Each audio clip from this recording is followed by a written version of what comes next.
determined to show you what the G-Class is capable of, so I'm back in the G500 for some off-road challenges. Now, this is some pretty rough terrain, but it's actually a comfortable ride because of the new independent front suspension.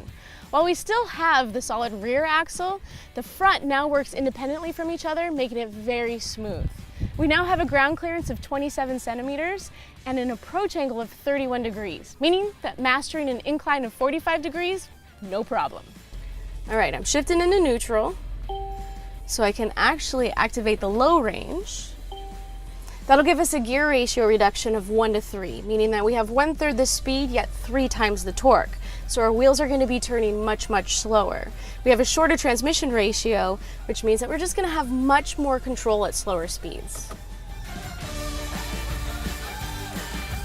All right, we're reaching an area where we're going to need to lock in our diffs. And we want to do this before we actually reach the obstacle because you don't want to do it when the wheels are spinning.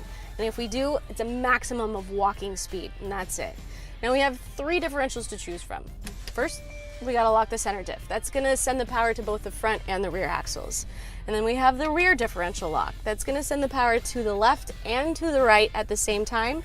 Same thing with the front axle, which we're gonna need for this particular obstacle. All right, now we wanna approach very slowly and very steadily. You don't wanna have too much momentum or you're gonna lose traction and stability. And if you don't have enough speed, you're not gonna make it over the obstacle. So momentum is definitely key here. You don't wanna steer too much or you're gonna get yourself in a position that's very uncomfortable. So minimal steering input.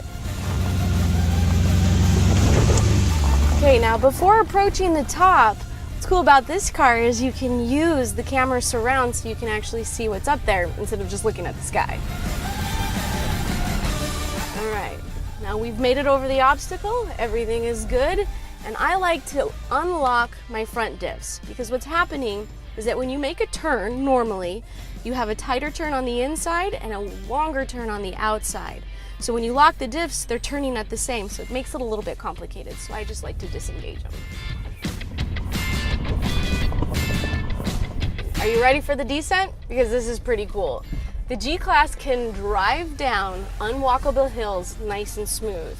All you gotta do is put it into manual first gear and the car will do engine braking for you. So my feet are not on the pedals, I don't have to control it, it just senses when it needs to stop.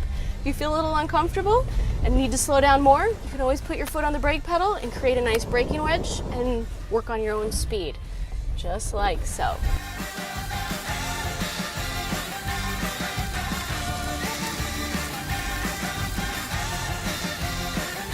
Look at that. I can trust the car. Look, my feet. I'm not even touching the pedals. It's just doing it for me. It's crazy.